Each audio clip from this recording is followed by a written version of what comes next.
there, it's Mrs. Flynn, and I'm back to talk to you today about solving equations with variable on both sides.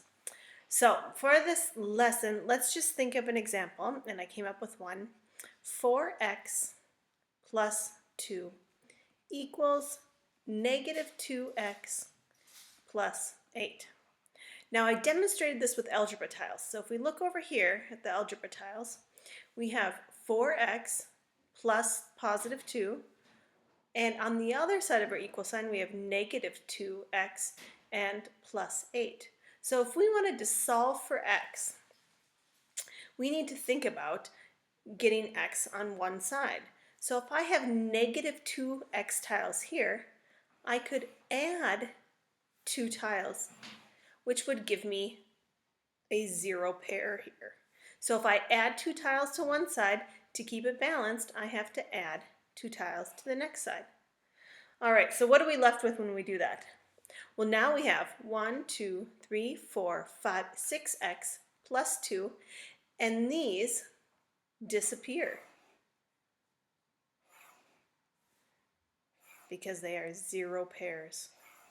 Now we have variables on this side. We want all of our units on one side, so let me go ahead and get rid of these units by adding a negative tile.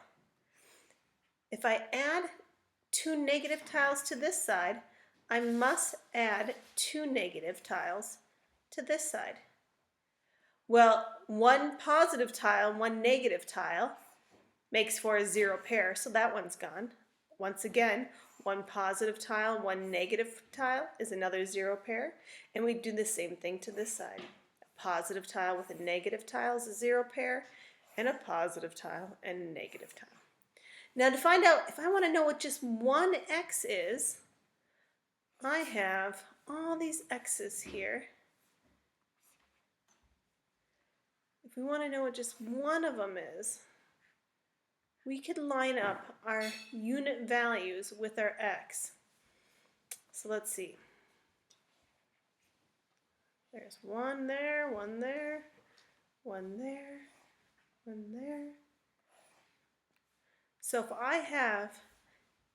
if I just look across, 1x actually equals 1. So let's see how that shows up now by solving it algebraically.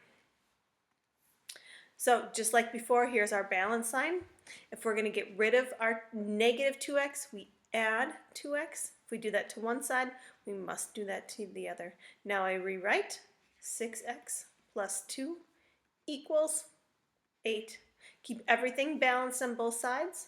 Now we're trying to get x by itself, so let's subtract 2 here, subtract 2 here. We're left with 6x equals 6. And now to isolate our variable, we want to divide each side because it's multiplied by 6 by 6. So now we're left with just x equals 1. That's what our solution was from before. Let's look at some problems. All right, here we go. We have x on both sides. Let's move one. It doesn't matter which one you move, but I'm going to move this 8x here and minus 8x here. So we're left with just x plus 6 equals 9. Next step, let's move our 6 over. Minus 6, minus 6. I have x equal to 3. Now to check our work, we would take 9x plus 6 equals 8x, our original equation, and on the next step, we substitute in our value. Plus 6. We want to know, does that equal 8 times 3 plus 9?